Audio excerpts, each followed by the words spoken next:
The cost report was 3 lines long, and auditor Elon Voro had read it 11 times before she admitted to herself that the number was not a typing error.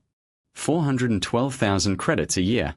That was the maintenance cost of Cache Point 7, a human-built structure on a moon nobody visited, servicing a registered population of 9 residents, and, in the last standard year, exactly 1 recorded emergency. The emergency had been a broken water reclaimer. The cache had fixed it in 40 minutes. 412,000 credits, to fix a water reclaimer 40 minutes faster than it would otherwise have been fixed. Voro set the report down on her desk, which was not really a desk, but a resonance plate that displayed documents when she pressed her forelimbs to it in a particular sequence. She was Vantral, and Vantral did not keep desks the way most species meant the word, but she had learned early in her career that other species found the metaphor comforting, so she let visitors call it a desk, and by now she thought of it that way herself, out of habit more than accuracy. She was 41 years into a career built on a simple, unglamorous premise. Resources should go where they produce the most measurable benefit. It was not a thrilling premise. It had never earned her a commendation for bravery, or a mention in any history worth reading twice. But it had made her very good at her work, and her work, this cycle, was administering Directive 219, the infrastructure parity mandate, a piece of concordance law that existed for one purpose only: to stop member species from building more capacity than a location could reasonably justify. The humans had 186 installations currently under Directive 219 review. She had expected, going in, maybe a dozen genuine violations. Ordinary padding. A species overbuilding out of pride, the way the Threll overbuilt their embassies until half of each one sat empty and gleaming for no purpose but appearances, or hoarding capacity the way the Osime hoarded refined ore, because an Osime culture visible surplus was a mark of competence rather than waste. That kind of violation was normal. It was manageable. She had built an entire career around catching exactly that kind of normal, and catching it well. What she had instead, after 6 weeks of preliminary review, was 186 installations, spread across 41 systems, every single one of them technically within its allowed capital allocation, and every single one of them producing almost nothing measurable in return. Small buildings. Modest budgets, taken individually. Never quite enough, on their own, to trigger a serious inquiry under the normal thresholds. But laid end to end, the humans were spending an amount of money that made her secondary stomach tighten every time she looked at the combined total, on facilities that, by every metric the concordance used to measure infrastructure value, did almost nothing at all. She had seen this shape of case before, in miniature. A single overbuilt warehouse here, a suspiciously generous staffing allowance there, always defensible on its own terms, always part of something larger once you had the patience to lay every instance side by side. The difference this time was scale. 186 was not a pattern she could resolve by interviewing a handful of site managers and comparing notes. It would mean months of travel, dozens of individual inspections, and a final report that either named a fraud scheme of a size the concordance had never prosecuted, or found nothing, and cost the directorate the better part of a year proving a negative. Neither outcome was comfortable to anticipate. She filed the travel authorization anyway, because comfort had never been part of the job description she had signed up for. She had a working theory, and she did not like it, because it was the boring theory, and boring theories were usually the true ones. The theory was corruption. Someone inside the human logistic structure was skimming the gap between what these buildings cost to operate and what got reported, and the word cash was doing quiet, convenient work as a laundering label, dressed up to look like some kind of goodwill outreach program nobody was meant to look at too closely. She requested a formal audit authorization to travel and inspect sites directly. It was granted within a day, which surprised her enough that she mentioned it, briefly, to her supervising overseer, a senior Vantral named Thane who had approved 11 of her audits over the years and had never once approved anything that quickly. Maybe they've got nothing to hide, Thane said, without looking up from his own plate. Or maybe someone wants this looked at fast, before anyone thinks to ask why it wasn't looked at years ago, Voro said. Thane considered that, in the unhurried way he considered everything, and said, "You'll find out which. That's the job. Just don't come back with a theory you haven't tested against the ledger 3 separate ways. The last auditor who brought me a corruption case against the humans built it on 2 months of data and a strong feeling. I sent it back 4 times before he had something I could defend to the board. How many times will you send mine back?" "As many as it needs," Thane said, and this time he did look up. "You're good at this because you don't fall in love with your first theory. Don't start now." She had built her reputation on cases smaller and cleaner than this one. 6 years earlier, she had spent 4 months unwinding a scheme run by a mid-tier shipping consortium that had inflated its fuel reserve reporting across 19 vessels to justify subsidy payments it did not need. A case with a beginning, a middle, and a tidy criminal end, the kind of case that closed with a number recovered and a name attached to it. She had been proud of that case in a way she rarely let herself be proud of anything, because it had been proof that patience, applied correctly, always eventually produced a clean answer. She packed for the human case expecting the same shape of ending.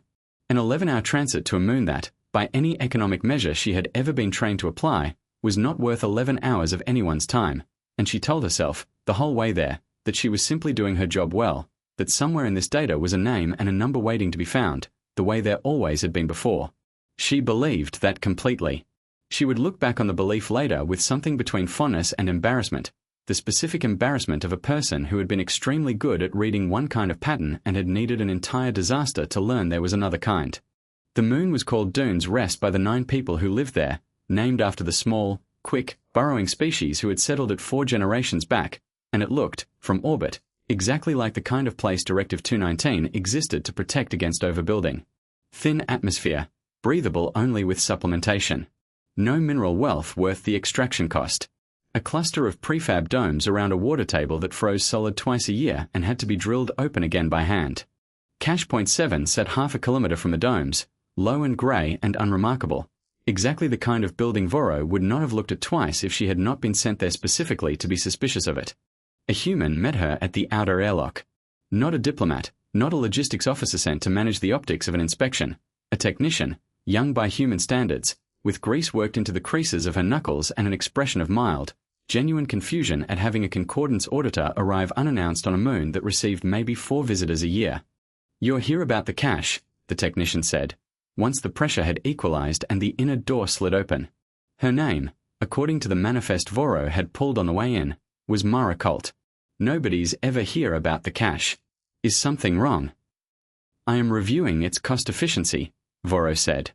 Colt looked at her for a moment, then laughed, a short, surprised sound with no defensiveness in it at all, and said, "Okay.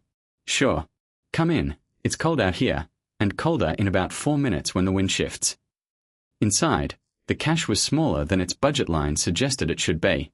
1 main bay, stocked floor to ceiling with medical equipment Voro recognized and equipment she did not, atmospheric repair kits in 3 different sizes, water purification units stacked 4 deep, 3 redundant power cells wired into parallel circuits, and a berth holding a single fast transport pod that looked, to Voro's practiced eye, wildly overpowered for a settlement of 9.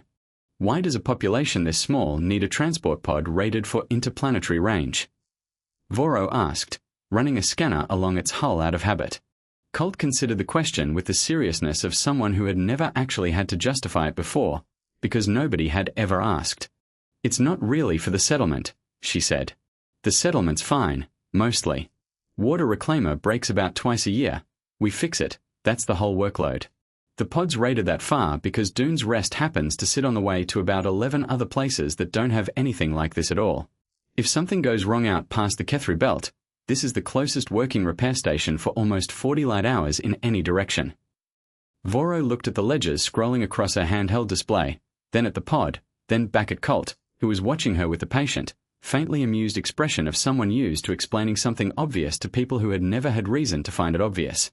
"So the facility is not sized to its host population," Voro said slowly, working it through out loud. "It is sized to a service radius that includes locations with no formal agreement to fund it, and no representation in the decision to build it." "I mean, yeah," Colt said. "That's more or less the idea." "Whose idea?"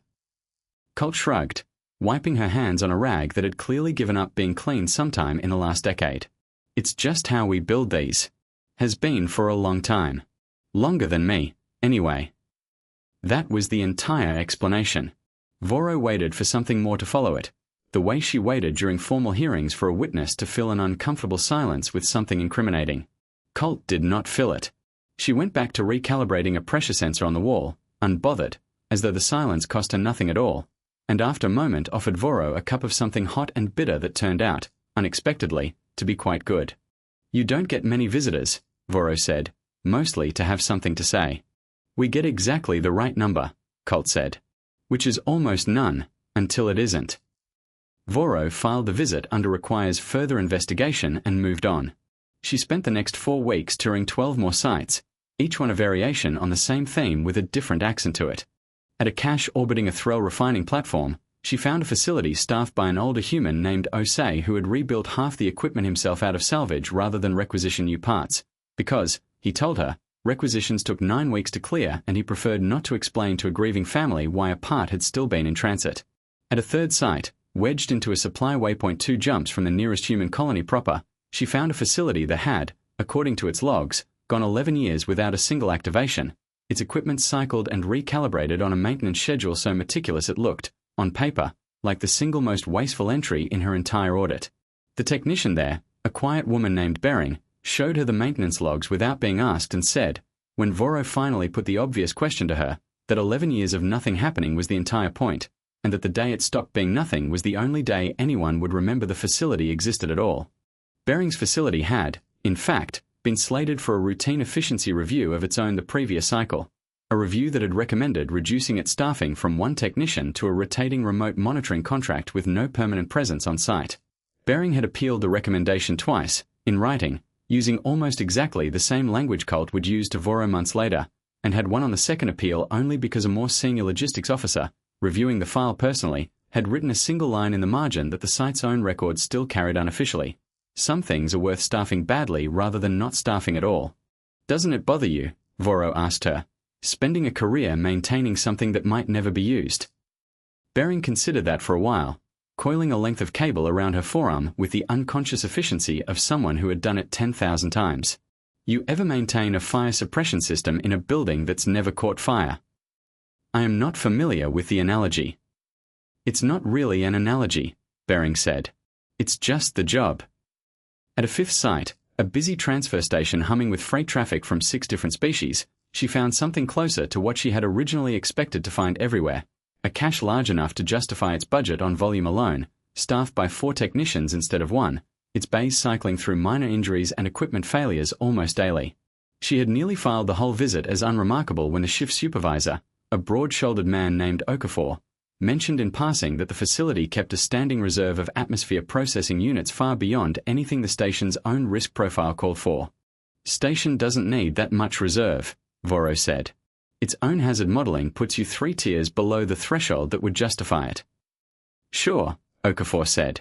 But there's a refinery 2 jumps out that's 1 bad valve away from needing exactly that much reserve, and no way to get it there fast if we don't already have it sitting here. He shrugged, in a gesture she was starting to recognize as something close to a species-wide habit. We didn't build for the station. We built for the neighborhood. By the 8th site, the pattern Voro had come looking to disprove was instead assembling itself with an unwelcome, patient consistency, modest, individually defensible spending, a service radius always wider than the host population, and technicians who answered every question with disarming, complete honesty that somehow left her no closer to a conclusion she could act on. 3 weeks after her visit to Dune's Rest, on her return leg through the Kethri Belt, a mining transport carrying 4 Dune crew lost pressure in its aft section without warning. A seal failure nobody had flagged in a routine inspection 2 days prior. Small, quick, entirely unequipped for vacuum exposure, the crew got a distress beacon out in the 11 seconds before the section fully vented and the cold took the rest of the air with it. The nearest formal Concordance rescue vessel was 6 days out. Cache Point 7's transport pod reached them in 11 hours. Voro pulled the incident report herself, because she did not trust anyone else's summary of it, and read it standing at her resonance plate, which she almost never did. The pod had launched autonomously the moment the beacon registered, on standing authorization Colt had set up months earlier precisely so that no human decision-maker would ever have to be woken up to approve an obvious call. It carried a full repair kit, 2 spare pressure suits sized for small-bodied crew, and enough trauma supply to stabilize 4 people with severe decompression injury. It did exactly what it had been built to do, because someone, a long time before this particular accident happened, had decided that a moon with 9 residents needed equipment rated for a crisis that would never happen to those 9 residents at all. The senior Dune crew member, a wiry old hauler named Petch who had spent 30 years running the same Kethri route without incident until the one-time incident found him anyway, gave a short statement to the arriving investigators that Voro read 3 times. We didn't even know that cash was there, Petch said, according to the transcript. Never had reason to look. Thought help was 6 days out, and I'd made my peace with that math before the human ship even hit our scope. 11 hours felt like someone had reached back in time and fixed the accident before it finished happening. The investigator had asked him, as a routine follow-up, whether he had any prior relationship with the human program, any reason the response should have reached him faster than it reached anyone else in that stretch of the belt. Petch's answer was recorded verbatim, and Voro found herself returning to it more than once in the weeks that followed. No relationship at all, he'd said.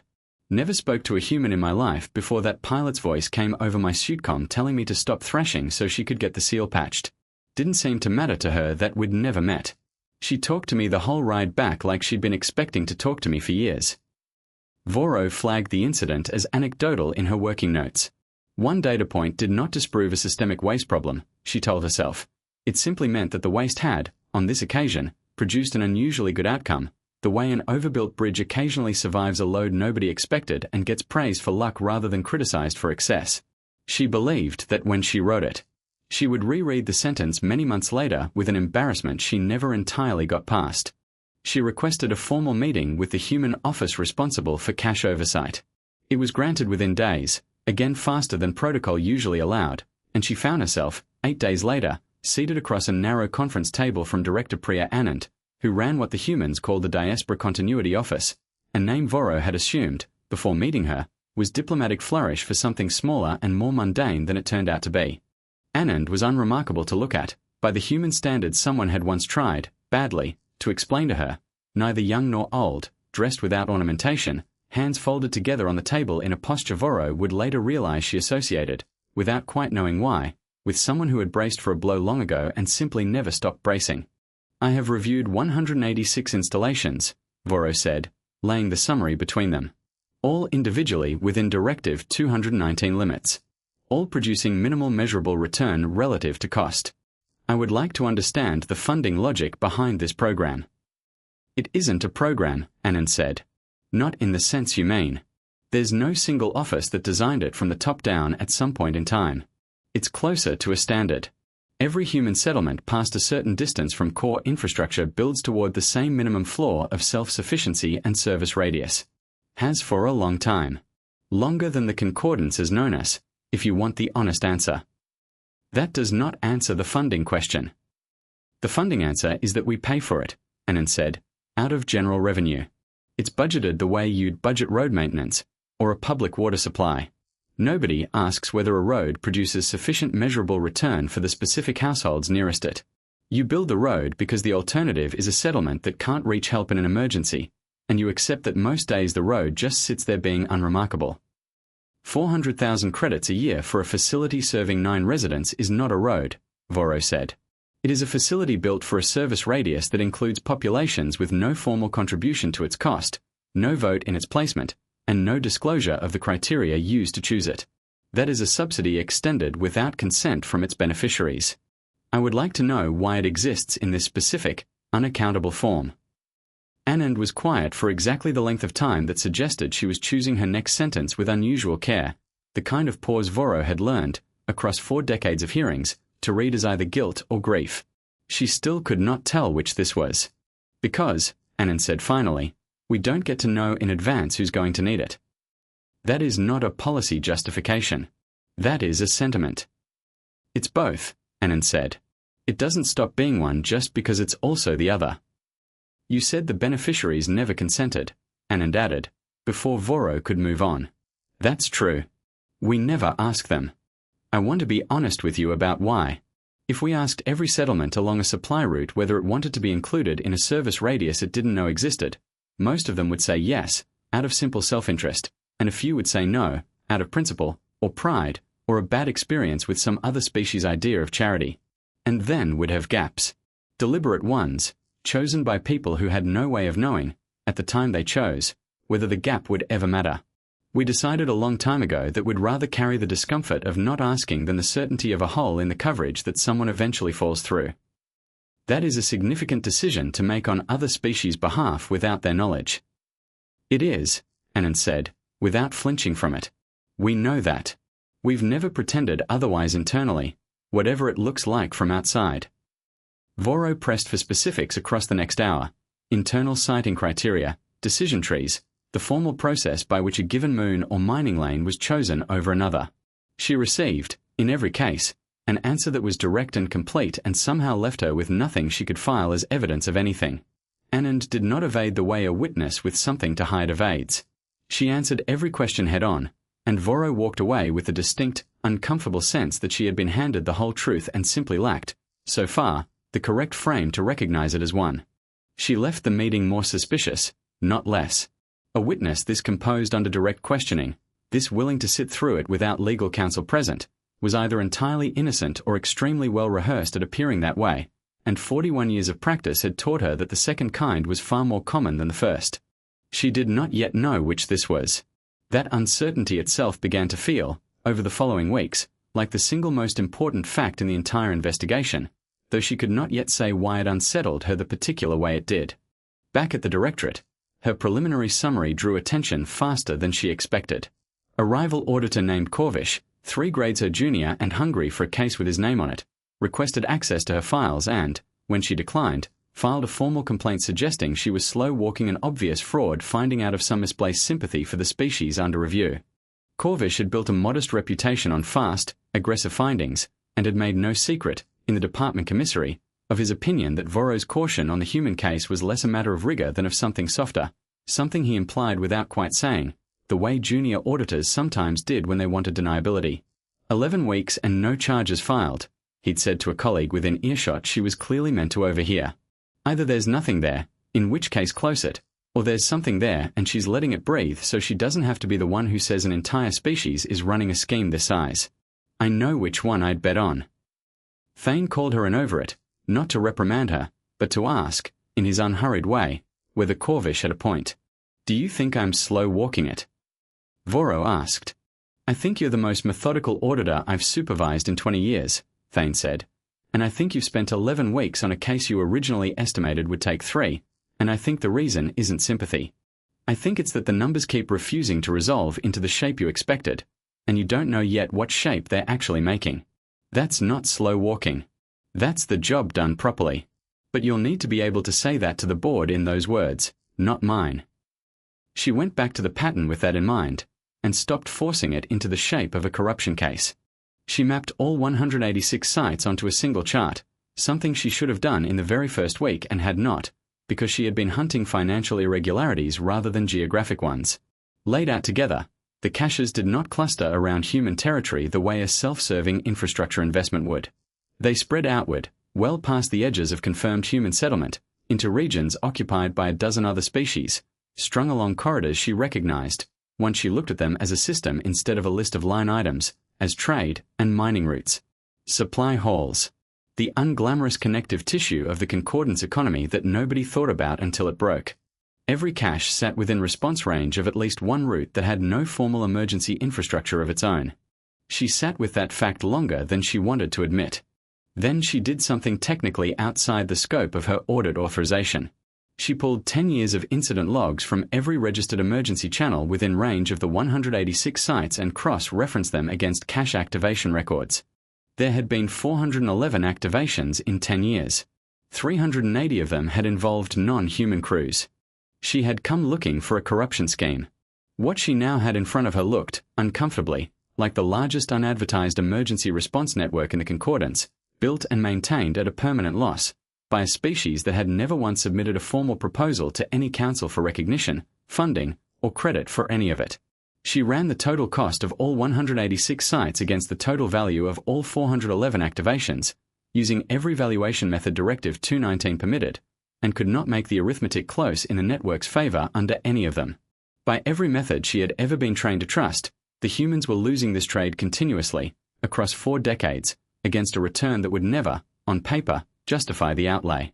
It was only when she stopped asking what the network had earned, and started asking what the alternative would have cost in the 1 year out of 40 that it mattered, that the arithmetic stopped being the right question to ask at all.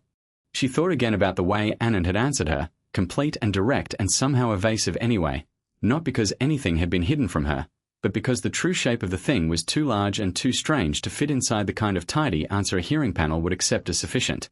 She began drafting a preliminary finding that used the word irregular 6 times in its first paragraph, because she did not yet have a better word for it, and because some part of her still did not want to write the word she suspected was closer to true, which was something nearer to debt.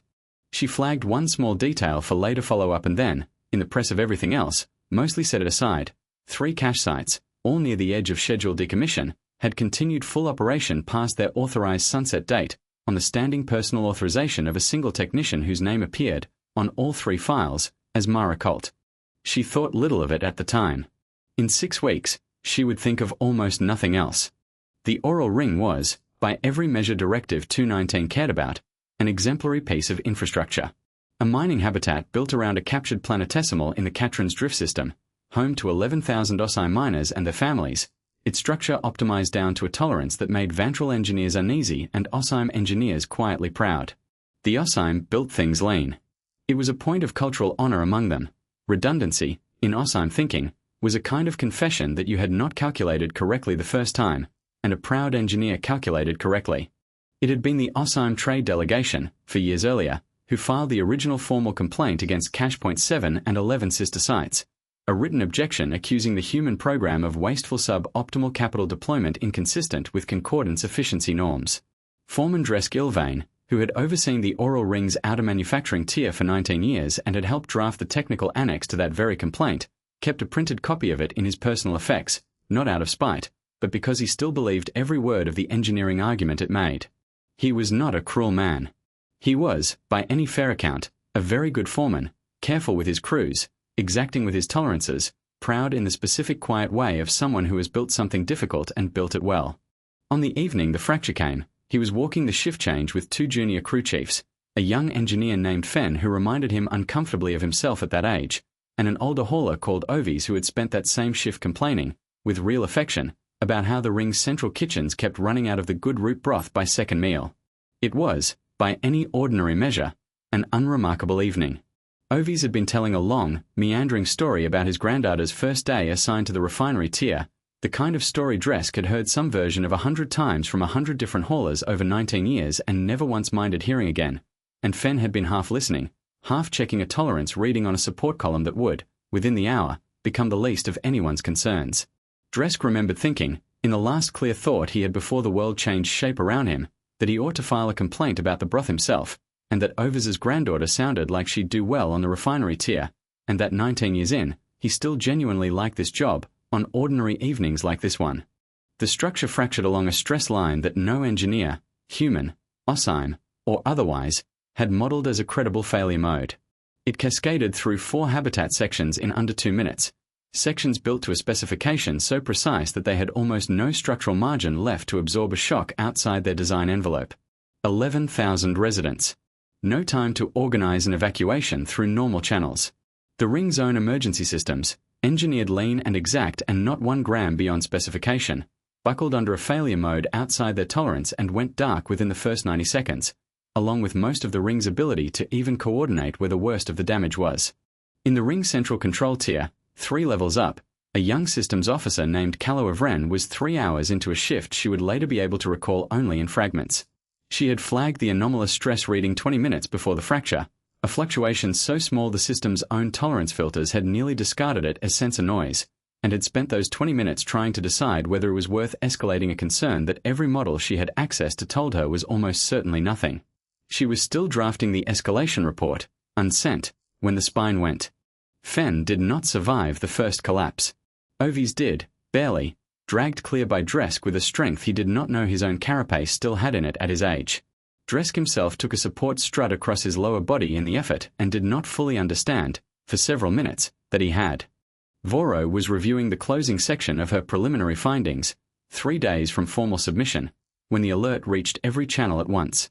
The nearest formal concordance emergency fleet was 5 days out. Voro sat very still in front of her display, watching the casualty projection climb in real time, and felt something she had not felt in 41 years of careful, unglamorous work, the specific, useless horror of watching a number get worse with no lever anywhere in her authority to slow it down. She contacted the Fleet Coordination Office directly and was told, with genuine, sympathetic regret, that 5 days was already the fastest response physically possible from the nearest staged vessels, and that requesting otherwise would not change the transit time. She thought, in the same instant she heard that, of a moon with 9 residents and a transport pod rated for a crisis that would never happen there.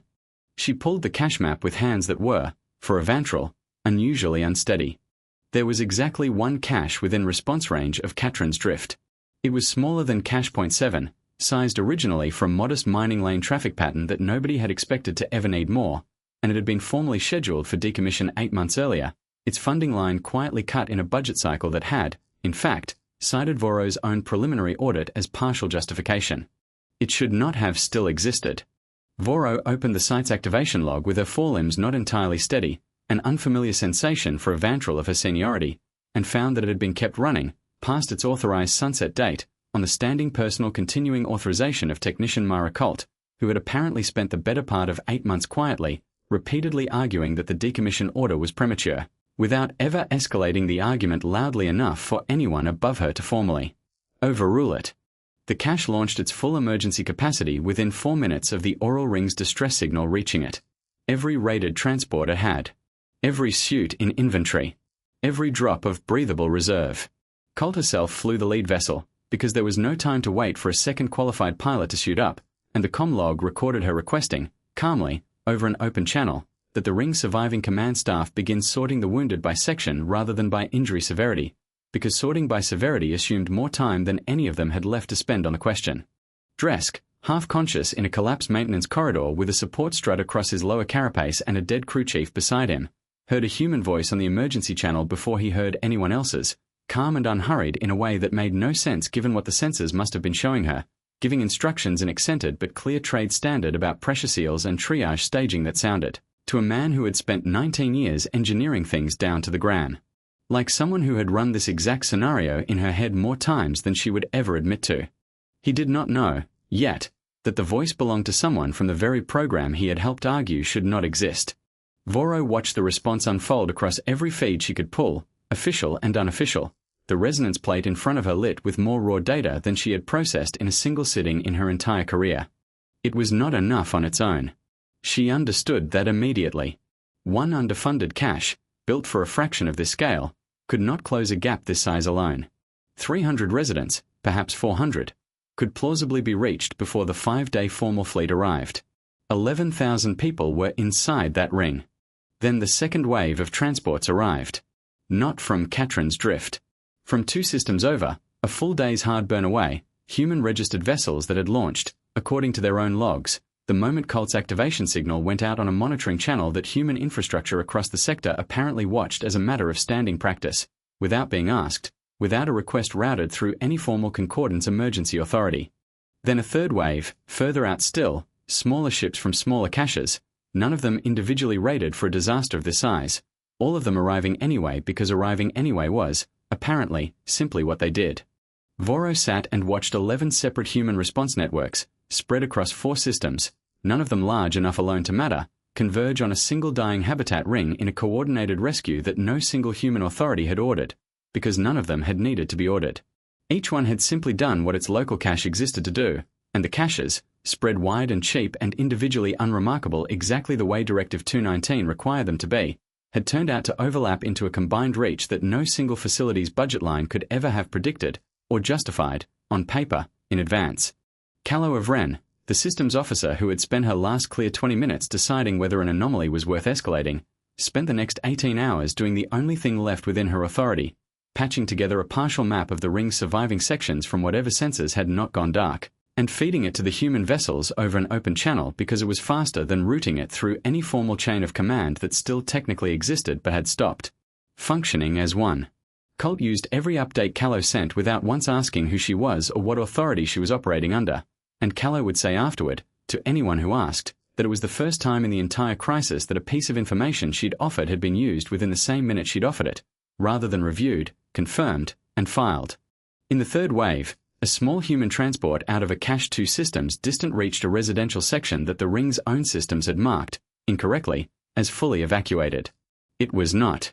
A family of 5, an Osai mother and her 4 young, had sealed themselves into an interior pantry when the section lost pressure, breathing on a single emergency canister meant to last 40 minutes, for 6 hours, because the section's proper evacuation route had collapsed in the first cascade and no one topside had known they were still inside. The transport scans found them almost by accident, a faint thermal signature behind a wall the official damage assessment had already written off. The pilot, A young man barely 2 years out of his own training spent 40 minutes cutting through debris by hand rather than risk a structural charge that might bring the rest of the section down, and got all 5 out with 11 minutes of air left on the canister. Their names went into Colt's activation log as a single line item, no different in formatting from any other line above or below it, though Voro would later notice that line and read it more times than any other in the entire record. The formal Concordance fleet commander, informed en route of the human response already underway, requested clearance to divert 2 faster courier vessels ahead of the main fleet to assist. The request was denied by his own logistics office on the grounds that courier vessels were not rated for search and rescue operations, and diverting them would violate standing deployment protocol. He filed a formal objection to that ruling from the bridge of his own ship, mid-transit, that would still be working its way through review committees 8 months later. He arrived, on schedule, 5 days after the fracture, to find the crisis largely over. 22 hours in, with the wounded still being pulled from sections the ring's own systems had never regained control of, Colt's voice went out over the open channel one more time, still calm, noticeably hoarser, asking for volunteers among the walking wounded to help carry stretchers because her own crews had been awake for a day and a half and were starting to make small, correctable mistakes. Dresk, splintered and barely able to stand, was one of the ones who answered. The final casualty count, when the Concordance fleet finally arrived 5 days later, stood at 41. Out of 11,000. Voro sat with that number for a long time before she could make herself move. She flew to Katrin's drift herself, against the mild but audible disapproval of her own logistics office, because she needed, in a way she could not fully articulate on the travel authorization form she filed, to see it directly rather than through a feed. She found Mara Colt in a makeshift medical bay assembled inside a still pressurized section of the ring, 3 days after the rescue, asleep sitting upright against a supply crate, still half in a pressure suit, her hands wrapped in field bandages over cuts she had clearly not stopped working long enough to have properly treated. Voro did not wake her at first. She stood for a while at the edge of the bay, watching rows of Osime survivors resting under blankets that had come from a cache budgeted at a fraction of what a single Concordance frigate cost to fuel for a week, and she thought about the phrase she had written 6 weeks earlier, in a document that now felt like it belonged to a different person. Irregular capital deployment inconsistent with efficiency norms. Near the entrance to the bay, she watched the Osime mother from the sealed pantry find, among a cluster of survivors from an adjoining section, her own sister, who had spent 5 days believing all 5 of them dead. Neither of them said very much. The younger of the 4 children simply stood between them, holding one hand of each, and Voro, who had spent 41 years training herself not to read too much into a single unverifiable moment, found she had no professional instinct left with which to talk herself out of what she was watching. Foreman Dresk Ilvain was 2 beds down, carapace stabilized in a medical frame, awake and watching the same rows of survivors with an expression Voro could not fully read on an Osime face but suspected, from the stillness of it, was something close to what she herself was feeling. "You wrote the complaint," Voro said to him, quietly, before she could decide whether it was appropriate to say it all. "I helped write it," Dresk said. His voice was rough from smoke inhalation, but steady. 4 years ago. Good complaint. Sound numbers." He was quiet a moment. "I still think the numbers were sound." "They were," Voro said. "That is what makes this difficult to file correctly." Colt woke on her own not long after, blinked at Voro, and said, with the flat exhaustion of someone who had not slept properly in 3 days, "You're the auditor." "I am." "Come to shut us down again." "No," Voro said. "I came to understand something. You kept that cache running 8 months past its decommission order, on your own authority, against a funding decision that had already been formally made." "Yeah." "Why?" Colt looked at her for a long moment, the way someone looks at a question they've been asked before and never quite found the right shape to answer. "Because the numbers said we didn't need it yet," she said. "And I've been doing this a long time, and the numbers are always right up until the one time they're not, and you don't get to know in advance which time that is. So you keep the thing running anyway, even when it looks stupid on a report. Especially when it looks stupid on a report. That is not a policy. That is a habit." "Sure," Colt said, with something that was almost a smile. "Most of the things that actually work are." Dresk spoke up from his bed, slower now, working through it. "You built for a service radius that included us. My people never asked you to. We complained about it." "I know," Colt said. "I read the complaint. It was a good complaint. Efficient, well argued, correct on its own terms. You weren't wrong about the numbers. You just didn't have a category yet for what the numbers don't measure. Do you resent us for filing it? Colt actually laughed at that, a short, tired sound with no bitterness in it that Voro could detect, no matter how carefully she listened for it. No, Colt said. Why would I? You built exactly what your situation seemed to call for. We build for the situation nobody's had yet. Both of those make sense from where you're standing when you make the decision. You just hope somebody, somewhere, built for the one you didn't see coming. Dresk was quiet for a long time after that. Then he said, mostly to himself, 19 years I calculated tolerances. I was proud of how little margin I left in. I would tell junior engineers that margin was cowardice with better public relations. He looked at the ceiling. I do not think I will say that again. You don't have to swing all the way to our side of it, Colt said, gentler than Voro had heard her say anything yet. You built something that worked for 19 years. That's not nothing. It just wasn't built for the one day it needed to be something else. Ours weren't either, most days. Most days they just sit there costing money and doing nothing, and everybody who signs the budget gets to feel a little foolish about it, right up until they don't. Voro found Colt alone once more before she left the ring, refueling the same battered transport pod that had led the first wave in, checking a seal by hand rather than trusting the diagnostic. You could have lost that pod, Voro said. You could have lost yourself in that corridor with the foreman.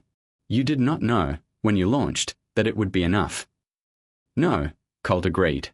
I didn't. Doesn't that frighten you? Colt considered the question with more seriousness than she had given any of Voro's earlier ones. Every time, she said. That's kind of the point. If it stopped being frightening, I'd worry we'd stop taking it seriously enough to keep doing it right. The formal hearing on Voro's reclassification recommendation was convened 4 months after the oral ring, in a chamber built long before humans had ever joined the concordance, with seating tiers arranged by species population rather than by any principle anyone still bothered to defend out loud.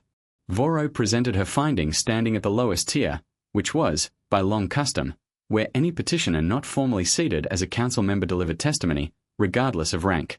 She laid out the numbers plainly.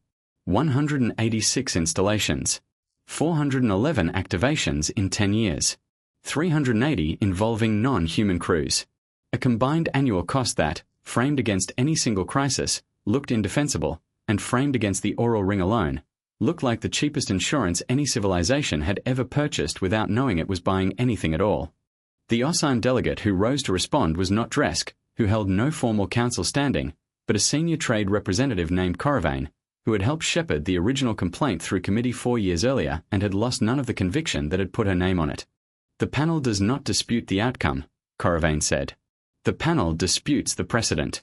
If distributed contingency infrastructure becomes a funded category, every member species will be expected to build toward it, at costs none of us have modeled, against crises none of us can specify in advance. That is not a policy. That is an open-ended commitment with no ceiling. It has a ceiling, Voro said. It is bounded by the same parity limits every other category observes. What it does not have is a requirement that the benefit be measurable before the expense is approved. That is the actual objection, arbitrator, and I understand it, because it was my objection too, 11 weeks into this audit. And what changed it? 41 lives lost against 11,000 saved, in a system whose own engineers had calculated, in good faith, that no further margin was needed. Voro let that sit before she continued. I am not asking the council to fund sentiment. I am asking it to fund the only model anyone has produced that performed correctly the one time the stakes were total. Corrivain did not yield the point cleanly. She raised, in turn, the question of consent, the same question Voro herself had raised in Annan's office months earlier, and pressed it hard. What precedent did the council set by rewarding a species for building unrequested infrastructure across territory it did not govern, however well the specific case had turned out? A delegate from a smaller member species, seated high in the tiers and rarely given the floor, asked quietly whether the alternative precedent, that infrastructure could only be built where formally requested and approved in advance, would not simply guarantee that the next uninsured gap swallowed whoever happened to be standing in it when the numbers finally caught up. Nobody had a clean answer to that either, and the debate ran long, procedural, exhausting in the particular way concordance hearings were designed to be exhausting, as though tedium itself were meant to filter out anything that could not survive being argued about at length by tired people. But when the vote was finally called, it passed, not unanimously, but comfortably, and Corrivain herself, to the visible surprise of her own delegation, abstained rather than opposed. Dresk, watching from the observer gallery because his own testimony had already been entered into the record in writing, found Voro afterward in the corridor outside the chamber. Corrivain will still fight the funding formula in committee for the next 2 years, he said. She's not wrong too. Somebody should keep asking whether the ceiling holds. I would be more concerned if no one did, Voro said. For what it's worth, Dresk said, I've already started drafting the tolerance revision for the ring's rebuild. It costs more. It saves less on any single year's ledger. I'm going to submit it anyway, and I expect to be arguing for it against people who sound exactly like I used to sound, for a very long time. That sounds like an uncomfortable position to hold. It is, Dresk agreed. I recommend it anyway. Voro's final report to the Directive 219 Review Board was delayed once, then rewritten twice, then delayed again, and when she finally submitted it, 3 months after the oral ring, it was not the report she had originally set out to write. She recommended the closure of the corruption inquiry in full, and attached, as an appendix, the raw activation data she had once flagged as merely anecdotal, now annotated with a correction she may herself sign rather than let a clerk enter for her. She recommended, further, that the 186 installations be reclassified out of the standard cost efficiency framework entirely, into a new category the concordance did not yet have a formal name for, one she proposed calling distributed contingency infrastructure, and one she recommended funding across all member species going forward, on the human model, at a scale the OSIM trade delegation would spend the next 2 years formally, methodically objecting to on procedural grounds, before quietly, without much public announcement, breaking ground on 3 of their own. Corvish, the auditor who had once complained she was slow walking the case, requested to co-sign the closing filing. She let him. It cost her nothing, and it meant one more voice in the record saying the corruption theory had been tested honestly and had failed on the evidence, not on sentiment. Foreman Dresk Ilvain submitted a short technical addendum to her report on his own initiative, 3 pages, unusually spare even for an OSIM engineer, recommending a revision to standard tolerance modeling that would, in his own words, cost more, save less on paper, and be worth it anyway. It was the strangest document Voro had ever seen an OSIM author sign his name to, and she suspected it was the one he was proudest of. In the rationale section of her own report, she wrote a paragraph she rewrote 11 times before she allowed herself to submit it. The humans did not build Cache Point 7, or the other 185 installations like it, because they expected to profit from them, or because any single crisis justified the specific expense in advance. They built them because they had settled, as a matter of standing practice rather than individual calculation, on the belief that the ability to help a stranger who has not yet been identified is worth maintaining at a permanent, unglamorous loss. This is not efficient by any framework the concordance currently uses to measure infrastructure value.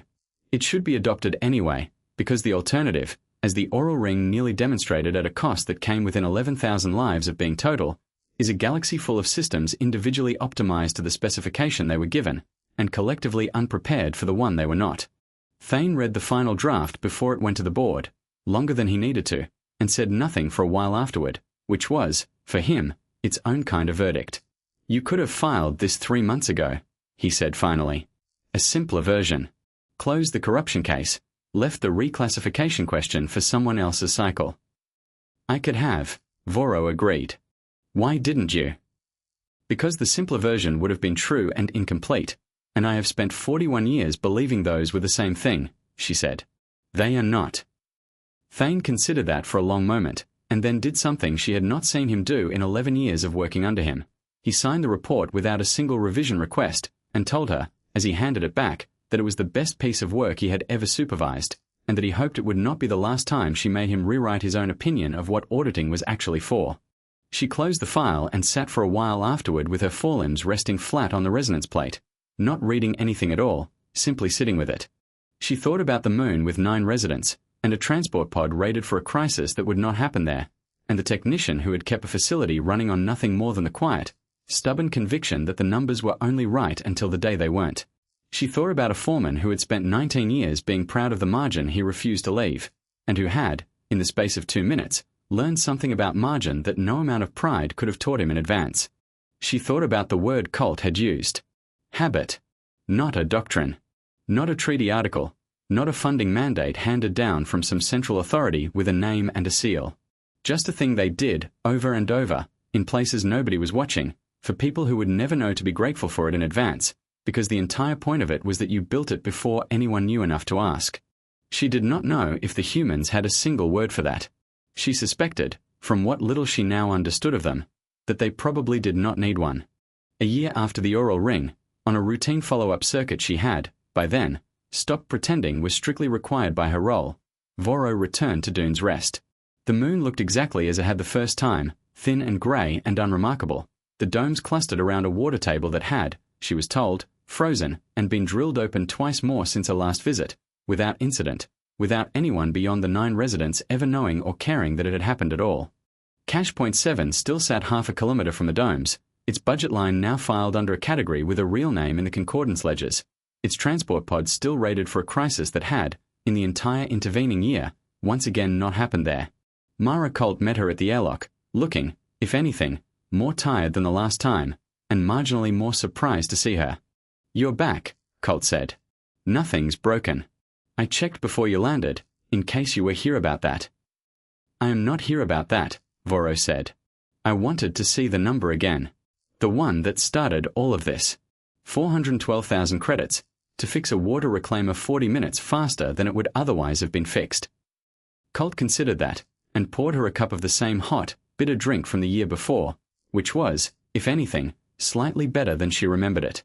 "And now I understand it is not a number about a water reclaimer at all," Voro said. "It never was." She looked out through the cache's narrow viewport at the frozen water table, the thin sky, the 9 lights of the settlement in the distance, and thought, not for the first time, about a species that had built for a crisis nobody yet had, on a rock nobody thought was worth the fuel to visit, simply because someone, a long time ago, had decided that not knowing in advance who would need it was never a reason to stop.